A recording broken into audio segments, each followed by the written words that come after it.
নমস্কার, ব্রেকিং বাংলায় আপনাদের স্বাগত। আমি জয়ন্ত মজুমদার। আমাদের রাজ্যের যারা রাজনৈতিক বিশ্লেষক আছেন, যারা তৃণমূলের খোঁজ খবর রাখেন, তৃণমূলের ভিতরকার, তাদের অনেকের বক্তব্য ছিল যে শুভেন্দু অধিকারী তৃণমূল ছাড়ার পেছনে কারণগুলো কি।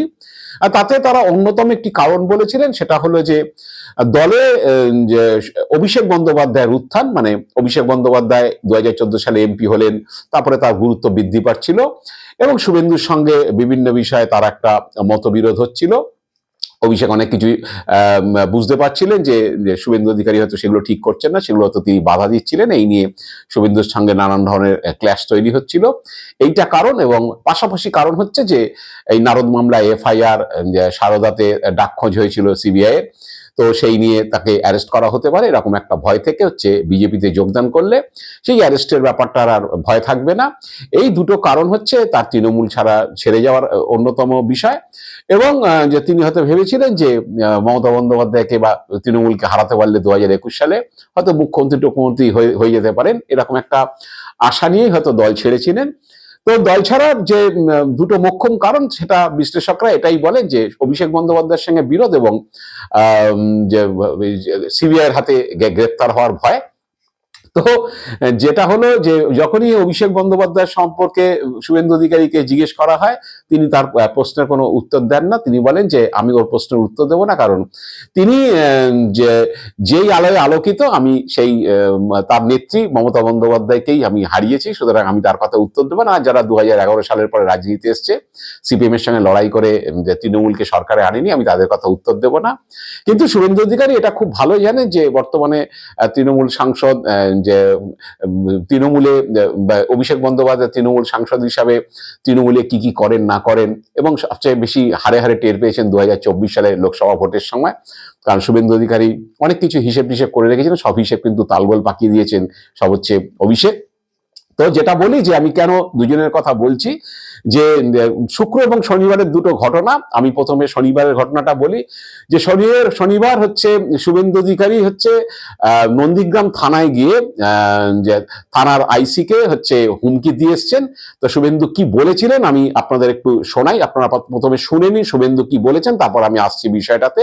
শুনুন শুভেন্দু কি বলেছিলেন। আমাদের লোকে জেলে রাখলেও আপনার যে আছে তাকে বলে দিবেন, একজনকেও আপনার এই আইসি কেন, আপনার যে এসপি ইনচার্জ কেন, কেউ কিছু করতে পারবে না, নিশ্চিন্ত থাকুন। আর এটার হিসাব হবে। এটা বিষয় হচ্ছে যে শুভেন্দু থানার ওসিকে আইসিকে হুমকি দিয়েছেন, পুলিশ কর্মীদের হুমকি দিয়েছেন। তিনি বলেছেন যে 4 মাস বাদে আর মমতা বন্দ্যোপাধ্যায় সরকারে থাকবেন না, সবাইকে তিনি দেখে নেবেন। তো এইসব বলার কারণ হচ্ছে যে ওই শুক্রবার দিন তৃণমূলের একটা উন্নয়নের পাঁচালী বলে যে এটা প্রকাশিত হয়েছে, সেই উন্নয়নের পাঁচালীর ফ্লেক্স দিয়ে একটা ট্যাবলো মতো হয়েছিল, সেই ট্যাবলো ফ্লেক্স ছিঁড়ে দেওয়ার অভিযোগ করা হয়েছিল তৃণমূলের পক্ষ থেকে, এবং সেখানে বিজেপি 7 জনের নামে এফআইআর করা হয়েছিল। তো তার ভিত্তিতে একজন যে বিজেপির কার্যকর্তা গৌরাঙ্গ ঘরা, তাকে পুলিশ গ্রেপ্তার করে। তাই পুলিশের বিরুদ্ধে অভিযোগ যে পুলিশ তাকে গ্রেপ্তার করতে গিয়ে পুলিশ ইউনিফর্মে যায়নি, বডি ক্যামেরা ছিল না, মহিলা পুলিশ নিয়ে যায়নি, তার পরিবারের মহিলার উপর অত্যাচার করেছে, তাকে মারধর করেছে, বাচ্চাকে কোল থেকে ফেলে দিয়েছে, এইসব ধরনের অভিযোগ শুভেন্দু অধিকারী করেছে। তো যাই হোক, একটা স্পেসিফিক অভিযোগের ভিত্তিতে এফআইআর হয়েছে এবং তাতে গ্রেপ্তার হয়েছে। তো শুভেন্দুর এই হচ্ছে পুলিশ অনাচার করেছে, অত্যাচার করেছে, সেই জন্য থানায় গিয়ে হুমকি দিয়ে এসছেন। তা শুভেন্দু অধিকারী হুমকিতে ব্যস্ত, যদিও স্থানীয় যারা তৃণমূল নেতা যিনি রয়েছেন তমলুকে, তিনি যে বলেছেন, যে সুজয় রায় বলেছেন যে পুলিশের পাল্টা অ্যাকশন নেওয়া উচিত, কারণ এইভাবে পুলিশকে হুমকি দেওয়া যায় না। পুলিশ যথাযথ কাজ করেছে। এবং ওখানকার যে জেলার যে ভারপ্রাপ্ত এসপি সেই মিতুন দে, তিনি বলেছেন যে এসব বডি ক্যামের দরকার হয় না, পুলিশ নিয়ম মেনে মহিলা পুলিশ নিয়ে গিয়েই হচ্ছে সে বাড়িতে রেড করেছে, এই খবরটাই তারা পেয়েছেন।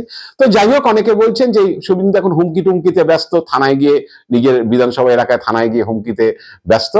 তো শুভেন্দু যখন হুমকিতে ব্যস্ত, তখন আবার তার ঠিক আগের দিন অভিষেক বন্দ্যোপাধ্যায় কয়েক হাজার কর্মীকে নিয়ে হচ্ছে তিনি ভার্চুয়ালি মিটিং করেছেন এবং সেখানে হচ্ছে এই উন্নয়নের পাঁচালীকে কিভাবে মানুষের কাছে পৌঁছে দেওয়া, মানে বিগত 15 বছরে মমতা সরকারের যে কাজকর্ম এবং 90টা প্রকল্প, সেটাতে কত লোক তার সুবিধা পেয়েছে, কত কোটি টাকা ব্যয় হয়েছে ইত্যাদি বিষয় নিয়ে তৃণমূলের 15 বছর সরকারের যে উন্নয়ন, সেই উন্নয়নের পাঁচালী, সেই পুস্তিকা, সেটা হচ্ছে অভিষেক কর্মীদের বলেছেন যে আপনারা 15ই জানুয়ারির মধ্যে, মানে 1লা জানুয়ারি থেকে শুরু করে 15ই জানুয়ারির মধ্যে শহরে 200 প্রভাবশালী এবং জেলা এলাকাতে 1600 প্রভাবশালী, তাদের কাছে সেটা পৌঁছে দিতে হবে, সেই কিটটা পৌঁছে দিতে হবে এবং তারপরে বুথওয়ারি 4-5টা বুথ মিলে সেই উন্নয়নের পাঁচালীর প্রচার করতে হবে, ভিডিও দেখাতে হবে।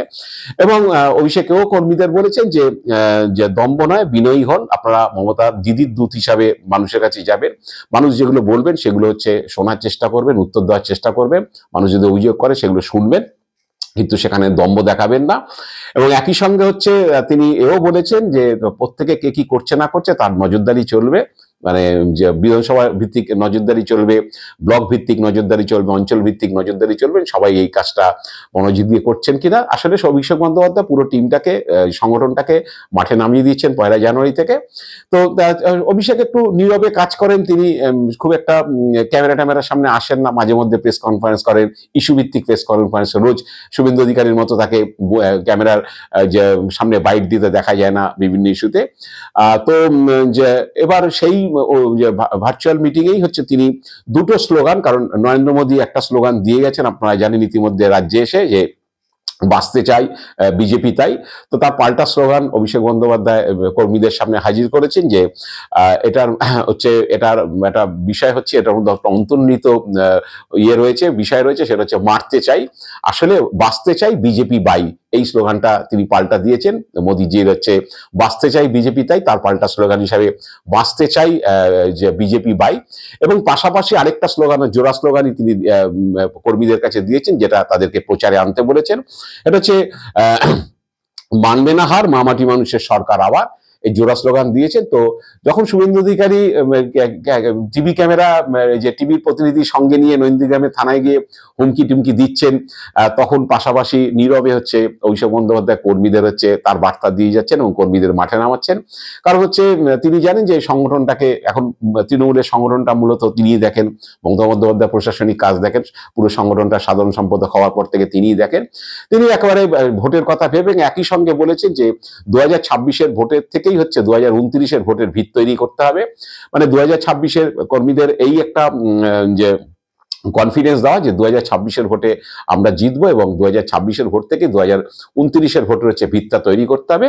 তো এই ধরনের কথাবার্তা বলেছেন, নীরবে তার কাজ তিনি করে যাচ্ছেন এবং নীরবে তিনি এই কাজটা করতে পারেন, সেটা 24 সালের লোকসভা নির্বাচনের ফলাফলেই শুভেন্দু অধিকারীরা টের পেয়েছেন।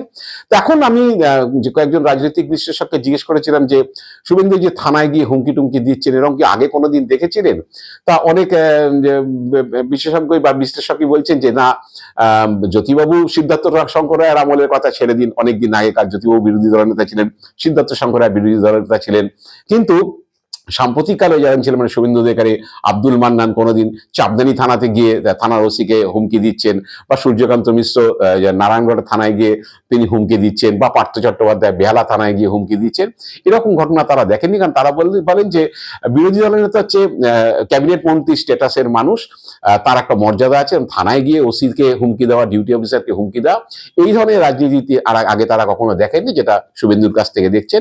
আবার কেউ কেউ এও বলছেন হয়তো এসআইআর নিয়ে শুভেন্দু খুব আশান্বিত ছিলেন যে এসআইআর হবে, 1 কোটি 1.5 কোটি 2 কোটি লোকের নাম কেটে বাদ যাবে প্রথমেই, সেটার যখন সংখ্যাটা সেই জায়গায় পৌঁছচ্ছে না, মুসলিম রোহিঙ্গাদের নাম বেরোচ্ছে না, এখন তৃণমূল চেপে ধরেছে ইলেকশন কমিশনকে যে বলো ভাই, কত অভিষেক বন্দ্যোপাধ্যায় যে শনিবার দিন প্রেস কনফারেন্স করে বলেছেন যে কত অনুপ্রবেশকারী চিহ্নিত হয়েছে, তাদের নাম জানাও, ইতিমধ্যে তো ফর্ম সব ডিজিটাইজড হয়ে গেছে, তাদের কত রোহিঙ্গা ধরা পড়েছে এগুলোর নাম জানাও, এখন প্রেশার তৈরি হয়েছে। এবং শুভেন্দু অধিকারী সেই তথ্যটা ফেল করেছে, যে এখন দেখা যাচ্ছে হিন্দুদের নাম বেশি বাদ পড়ছে। তো এরকম একটা জায়গাতে দাঁড়িয়ে শুভেন্দু বুঝতে পেরেছেন যে এসা একটা ফ্লপ করেছে। তাই রাজনৈতিক বিশ্লেষকদের বক্তব্য বা পর্যবেক্ষকদের বক্তব্য যে এসা একটা ফ্লপ করার পরে বোধহয় শুভেন্দুর মাথাটা কাজ করছে না এবং ভোটটা এসে যাচ্ছে, এবং যেটা ভেবেছিলেন উনি এই ন্যারেটিভটা সত্যি হয়ে যাবে, এই ন্যারেটিভটাই হচ্ছে ইলেকশন কমিশন একেবারে ফুলফিল করে দেবে, সেটা যখন হচ্ছে না, তাই মাথা কাজ করছে না বলেই হয়তো সামান্য ঘটনা। কারণ হচ্ছে এটা নন্দীগ্রামে যেটা হয়েছে, নন্দীগ্রামের যারা নেতারা আছেন, মেঘনাথ পাল বা ওই রকম ধরনের ওই যে মন্ডল সভাপতি বা ডিস্ট্রিক্ট কমিটির সভাপতি, তারাই গিয়ে নন্দীগ্রাম থানায় গিয়ে হচ্ছে দরবার করে পুলিশের বিরুদ্ধে অভিযোগ করতে পারতেন বা পুলিশকে বলতে পারতেন যে আপনারা অন্যায়ভাবে করেছেন। কারণ পুলিশ যেটা করেছে সেটা পুলিশ কোর্টে প্রোডাকশন করে সেটা জানিয়ে দেবে তার বিরুদ্ধে কি চার্জ। তাই নিচুতলার নেতারাই যদি কোনো ক্ষোভ বিক্ষোভ থাকে সেটা গিয়ে থানায় দেখাতে পারতেন। তার জন্য শুভেন্দু অধিকারীকে ছুটে যেতে হবে না। এবং শুভেন্দু অধিকারী একটু ঘন ঘন নন্দীগ্রামে যাচ্ছেন, কার বোধহয় একটু চাপ তার তৈরি হয়েছে যে নন্দীগ্রাম সিটটা তাকে রাখতে হবে যেভাবেই হোক। তো সেই জন্য যাচ্ছেন, সেখানে মন কি বাত শুনছেন রবিবার দিন। তো এইসব চলছে এখন। আসলে মাথার প্রেশার বাড়ছে কেন বা এরকম যে হুমকি টুমকি দিচ্ছেন কেন, সেটা কি আসলে ওই এসআইআর এর যে ন্যারেটিভ সেটা ফাংশন করলো না বলে জানি না। যে ফেব্রুয়ারির মাঝামাঝি সময় যখন এই যে পূর্ণাঙ্গ তালিকা বা চূড়ান্ত তালিকা বেরিয়ে যাবে, তারপর আরো কত কি আমরা সব রঙ্গ দেখব, সেটার জন্য অপেক্ষায় আছি। আজ এ পর্যন্তই। আপনারা ভালো থাকবেন, সুস্থ থাকবেন। নমস্কার।